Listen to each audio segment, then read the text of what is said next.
계절의 여왕 5월이 밝아온 것도 벌써 중순에 접어들었습니다. 또 한 주간이 저물어가고 있는데 오늘 주님 앞에서 기도하면서 하루를 시작함으로 잘 마감하십시다. 우리 같이 묵도 드리시겠습니다.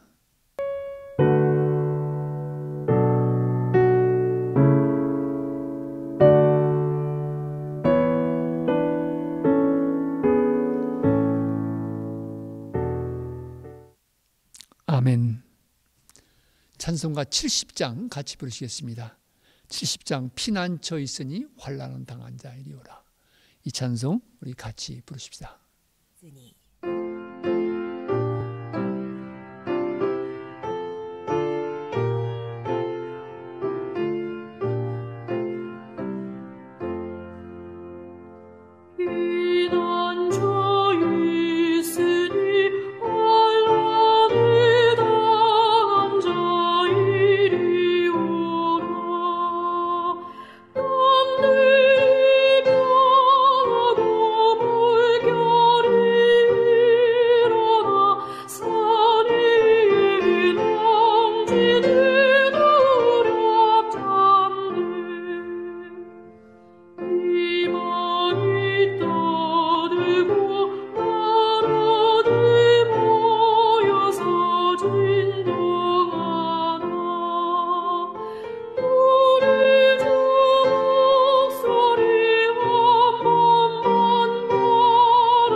오늘 우리에게 주시는 하나님의 말씀은 신명기 19장 1절부터 14절에 있는 말씀입니다. 신명기 19장 1절부터 14절에 있는 말씀 우리 같이 봉독하십시다. 내 하나님 여호와께서 이 여러 민족을 멸절하시고 내 하나님 여호와께서 그 땅을 내게 주심으로 내가 그것을 받고 그들의 성읍과 가옥에 거주할 때 내 하나님 여호와께서 내게 기업으로 주신 땅 가운데서 새 성읍을 너를 위하여 구별하고 내 하나님 여호와께서 내게 기업으로 주시는 땅 전체를 세 구역으로 나누어 길을 닫고 모든 살인자를 그 성읍으로 도피하게 하라. 살인자가 그리로 도피하여 살만한 경우는 이러하니 곧 누구든지 본래 원한이 없이 부지 중에 그의 이웃을 죽인 일, 가령 사람이 그 이웃과 함께 벌목하러 삼림에 들어가서 손에 도끼를 들고 벌목하려고 찍을 때 도끼가 자루에 빠져 그의 이웃을 맞춰 그를 죽게 함과 같은 것이라. 이런 사람은 그 성읍 중 하나로 도피하여 생명을 보존할 것이니라. 그 사람이 그에게 본래 원한이 없으니 죽이기에 합당하지 아니하나 두렵건대 그 피를 보복하는 자의 마음이 복수심에 불타서 살인자를 뒤쫓는데 그 가는 길이 멀면 그를 따라잡아 죽일까 하노라. 그러므로 내가 내게 명령하기를 새 성읍을 너를 위하여 구별하라 하노라. 내 하나님 여호와께서 내 조상들에게 맹세하신 대로 내 지경을 넓혀 내 조상들에게 주리라고 말씀하신 땅을 다 내게 주실 때 또 너희가 오늘 내가 너에게 명하는 이 모든 명령을 지켜 행하여 내 하나님 여호와를 사랑하고 항상 그의 길로 행할 때에는 이 셋 외에도 왜 새 성읍을 더하여 내 하나님 여호와께서 내게 기업으로 주시는 땅에서 무지한 피를 흘리지 말라. 이같이 하면 그의 피가 내게로 돌아가지 아니하리라. 그러나 만일 어떤 사람이 그의 이웃을 미워하여 엎드려 그를 기다리다가 일어나 상처를 입혀 죽게 하고 이 한 성으로 도피하면 그 본 성읍 장로들이 사람을 보내어 그를 거기서 잡아다가 보복자의 손에 넘겨 죽이게 할 것이라. 내 눈이 그를 긍휼히 여기지 말고 무지한 피를 흘린 죄를 이스라엘에서 제하라. 그리하면 내게 복이 있으리라. 내 하나님 여호와께서 내게 주어 차지하게 하시는 땅, 곧 내 소유가 된 기업의 땅에서 조상이 정한 내 이웃의 경계표를 움직이지 말지니라. 이 아침 우리에게 주시는 하나님의 말씀입니다. 다시 오늘도 이 도피성에 대한 이야기가 반복되어지고 있습니다.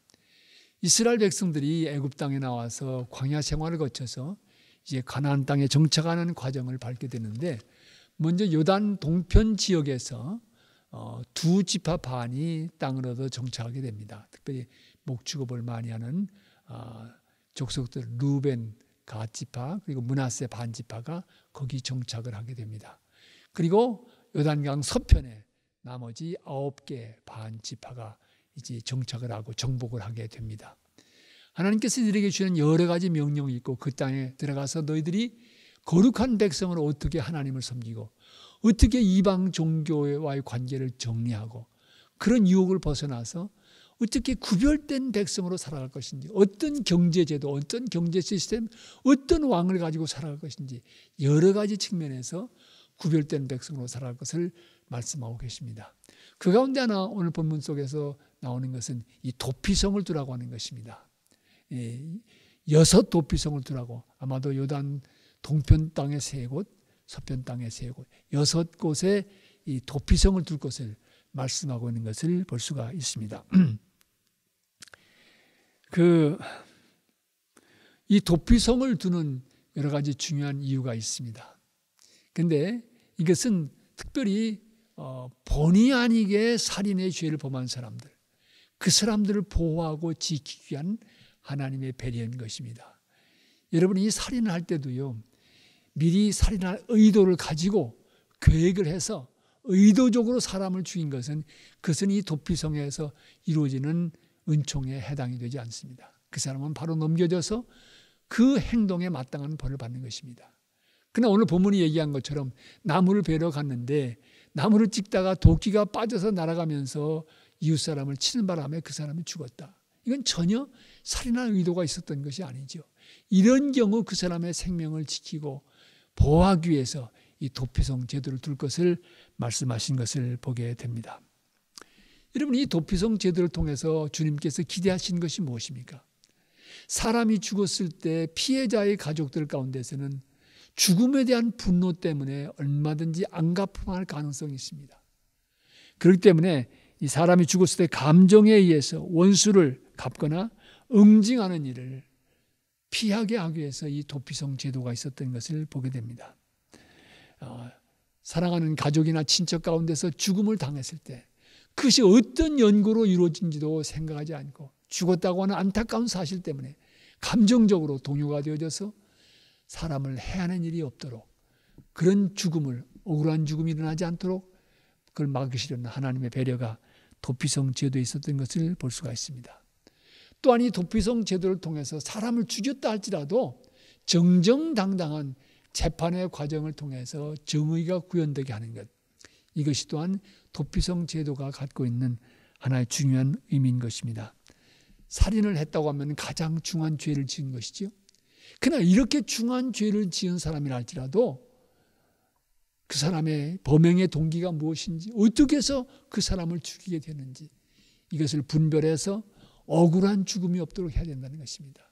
그 땅에 진정한 정의가 회복되어지는, 세워지는 그런 일을 위해서 도피성 제도를 두라고 주님은 말씀하신 것입니다. 결국 이 도피성 제도를 통해서 기도하는 것은 그 땅에 억울하게 의인의 피가 흘려지는 일이 있어서는 안 된다라고 하는 것이 하나님의 큰 뜻인 것입니다. 그래서 그 무죄한 피를 흘리지 말라.